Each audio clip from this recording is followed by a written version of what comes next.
மாஞாலத்து அழக அபிமான பங்கமாய் வந்து பள்ளி கட்டே கீழே ரங்கம் இரு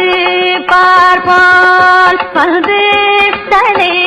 பெய்தோம் கிங்கிணி வாச்சிட தாமரை ஓ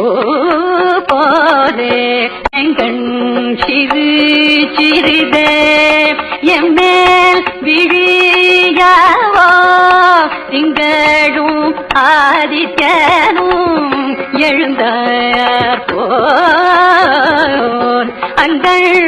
இரண்டும் கொண்டு எங்கள் மேலோக்குறியேல்